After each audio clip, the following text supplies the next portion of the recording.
Tell Link, I have a call from Street. an inmate at the Pelican Bay State Prison, Crescent City, California. This call and your telephone number will be monitored and recorded. To accept this call, thank you for using Global Tel Link. Hey, Hello? Yeah. how you doing, Wall Street? Hey, what's going on? How's it going? It's good, it's good. Things are getting real out here, Wall Street, and I know that you're going to talk to us about some important things today. Yes. So today, I want to talk about retirements. I think it's important to inform people about the changes that's been happening lately with the Senate $2 trillion relief bill that was passed last month. So, like most people who've been working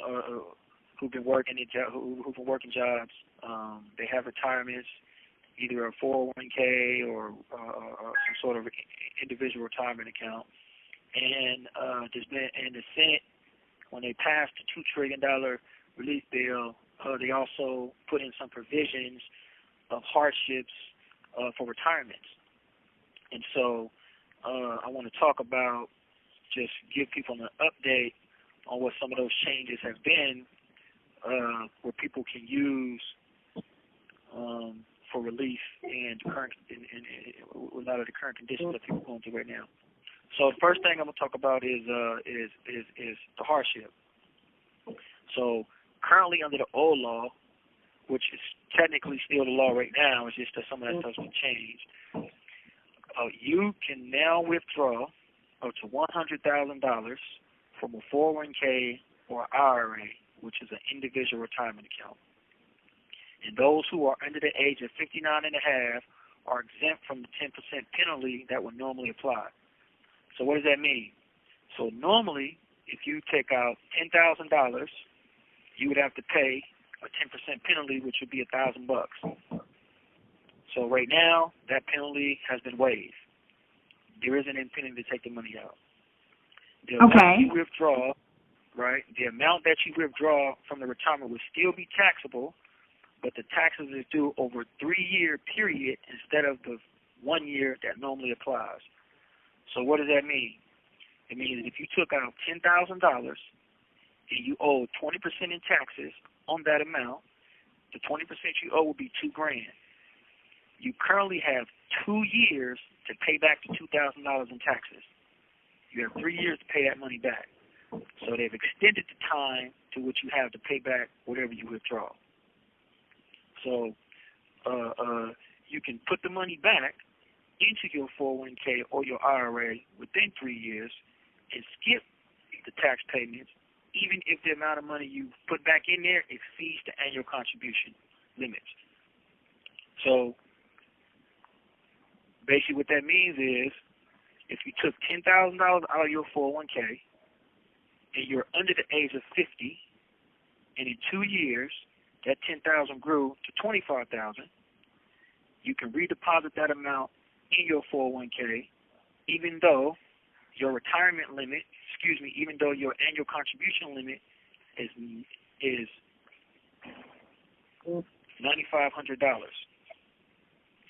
So, and be clear, so when the $2 trillion relief bill was passed last month, there's been some provisions that the Senate put in there that has allowed people who have retirement accounts, 401ks and IRAs and other qualified accounts, hardship to withdraw money. And so I want to give some details about what those hardships look like. Okay. So the first thing is, for the hardship, you can now withdraw up to $100,000 from your 401k or IRA, which is your individual retirement account, and those who are under the age of 59 and a half are exempt from the 10% penalty that normally applies. So what that means is if you withdrew $10,000 and you had to pay a 10% penalty on the $10,000, which would be $1,000, that amount has now been waived. There is no penalty. The amount you withdraw would still be taxable, but the taxes is due over a 3-year period instead of in the first year. So what that basically means is that if you took out the $10,000 and you owe 20% in taxes on that money, which would be $2,000, you have 3 years to pay the $2,000 back in taxes. So it gives you a longer period of time. So also, you can put the money back. So the money that you withdraw out of your retirement, you could put the money back into your 401k or your IRA within 3 years and skip the tax payment, even if the amount you put back in exceeds your annual contribution. So people who have 401ks, their annual contribution is $19,500. And those people that are over 50, their annual contribution is $26,000. On your IRA, the annual contribution is $6,000, and for those that's over 50, that contribution is $7,000. So this process here allows you to put the money back more than your contribution limit back into your retirement. And so the people who qualifies. So let me see if I get this straight. It lets you put back more than the limit, but it's spaced out over time? Yes. Okay. So you can put more. So for example, if you took $10,000 out of your retirement and you invested that money, and that money turned into $25,000, you can put the $25,000 back into your 401k.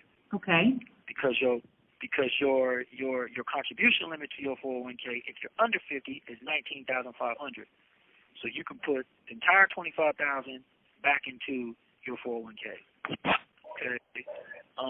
The people who can qualify for this are people who's been diagnosed with COVID-19.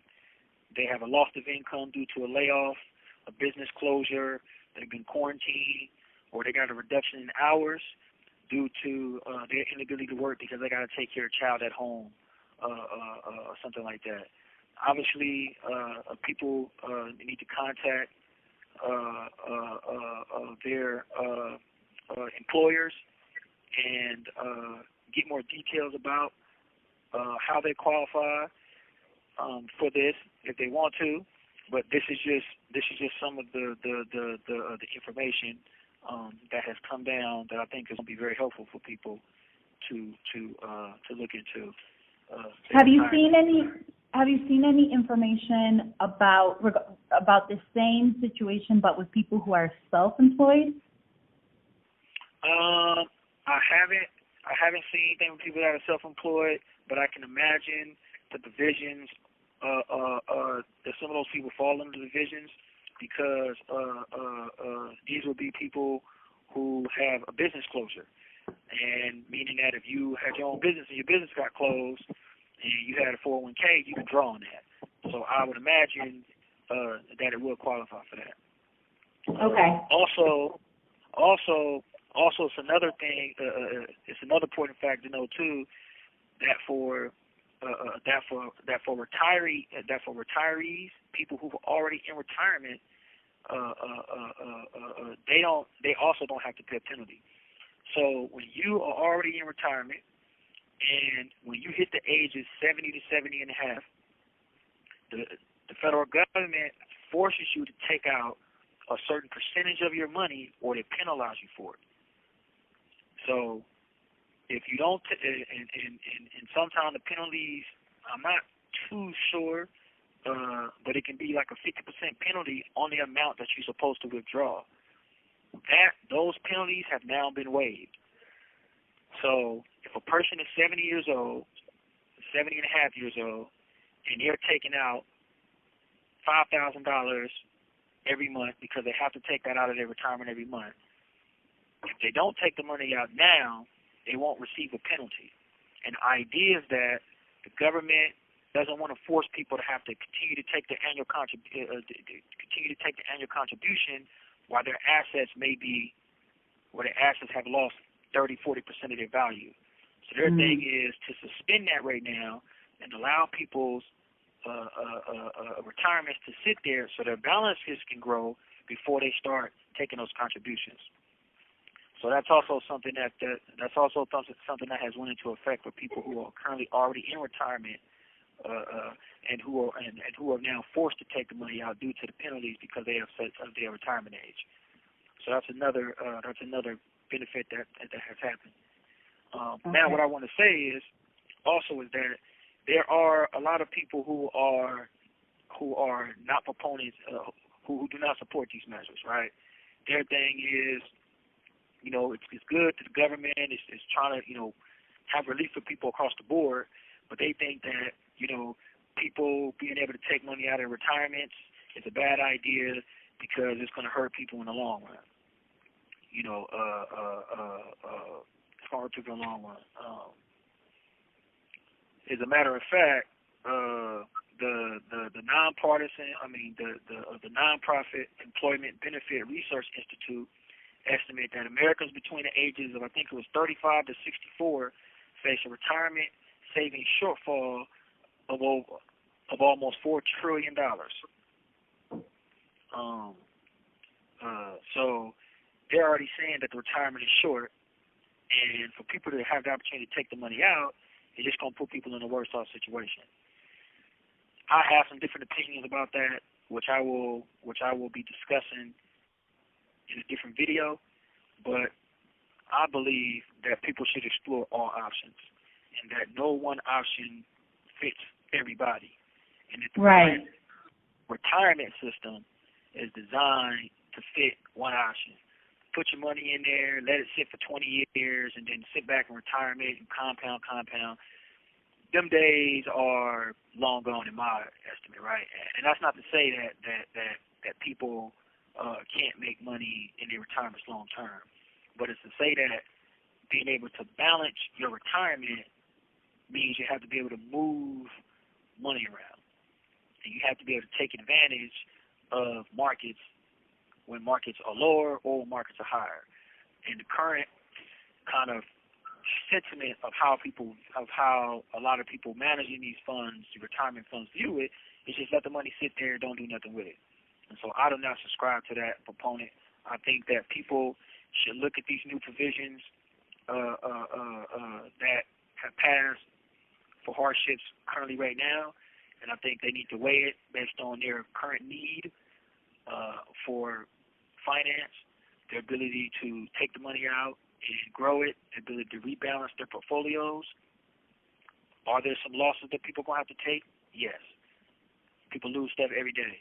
So I think, to just hone on this idea of, I don't want to do anything because I'm going to lose something is ridiculous to me. So I would hope that people, and for some people, they're going to be like, I don't want to do it, and that's fine too.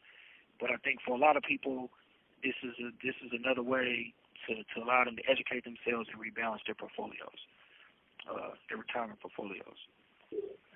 Okay, all right. Well, I think you brought up really important points, and you've given me a lot to think about, because I fall in this area of self-employed, and as a job seeker, I'm keeping myself employed. So I definitely think that for me, I need to research it more. And I know that you're a great source of information. I know that you're somebody that anyone could just write a comment in your YouTube channel or on your Instagram and ask particular questions about retirement. Where would be a good place for somebody to get more information apart from their employer about these new changes in the laws? Where should people go and consult to, just to do their research and to figure out what best works for them?